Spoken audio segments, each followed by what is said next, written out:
সুন্দর, চকচকে ও মানসম্মত চামড়াজাত পণ্য অনেকেরই পছন্দ। ফ্যাশন আর প্রয়োজন সবকিছুতেই এমন চামড়ার পণ্যের কদর। আর এই চামড়াজাত পণ্য নিয়ে এগিয়ে যাচ্ছে বাংলাদেশ।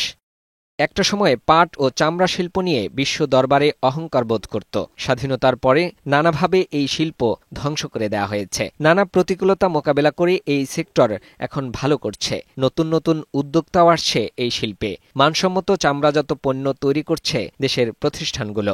এই শিল্পটার প্রতি যদি সরকার নজর দেয়, এখানে এটা গার্মেন্টস শিল্পের কাছাকাছি এটাকে পৌঁছানো যায়। বায়ার যে কোয়ালিটির চামড়া চাচ্ছে এবং সেই চামড়া কিন্তু আমরা ইম্পোর্ট করা ছাড়া লোকাল চামড়া দিয়ে দিতে পারতেছি না। টিপির যে সঠিক ব্যবস্থাপনাটা ওনারা যদি সঠিক সময় করে দিত, তাহলে চামড়া শিল্পের এই দুর্দশাটা থাকতো না।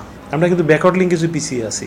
ইতিবাচক ধারায় ফিরেছে চামড়া ও চামড়াজাত পণ্যের রপ্তানি। সেপ্টেম্বরে রপ্তানি হয়েছে $9 কোটি পণ্য, যা গত বছরের একই সময়ের তুলনায় 3.55% বেশি।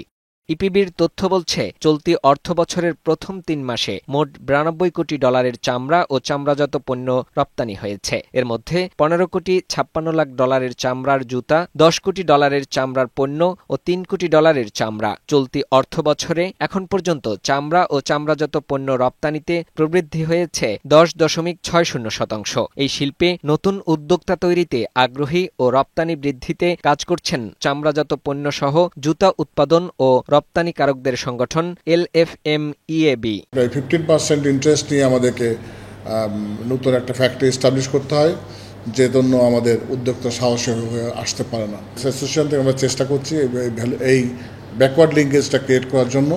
এটা যদি আমরা করতে পারি, তাহলে আমাদের আগামীতে এক্সপোর্টের পরিমাণটা অনেকগুলো বৃদ্ধি পাবে।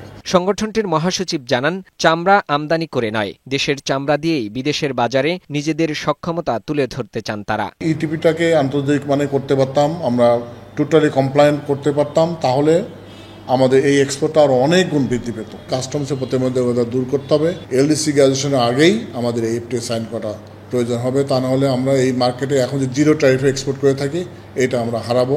আরও ভালো হতো যদি আমরা নিজেরাই ডিজাইন মেক করে আমরা জুতা বানাতে পারতাম, আমাদের ভ্যালুয়েশনটা আরও বেশি হতো। চামড়া ও চামড়াজাত পণ্য ও পাদুকা শিল্প 2035-এর মধ্যে $10 বিলিয়ন রপ্তানি আয়ের লক্ষ্যমাত্রা নির্ধারণ করেছে। স্থানীয়ভাবে জুতা ও ব্যাগের ব্র্যান্ড ও উৎপাদন শিল্পের বিকাশ বিদেশে বিনিয়োগ রপ্তানির ভিত্তি আরও শক্তিশালী করবে বলে জানান সংগঠনটি। ফাহিম মুনাইম, বৈশাখী সংবাদ, ঢাকা।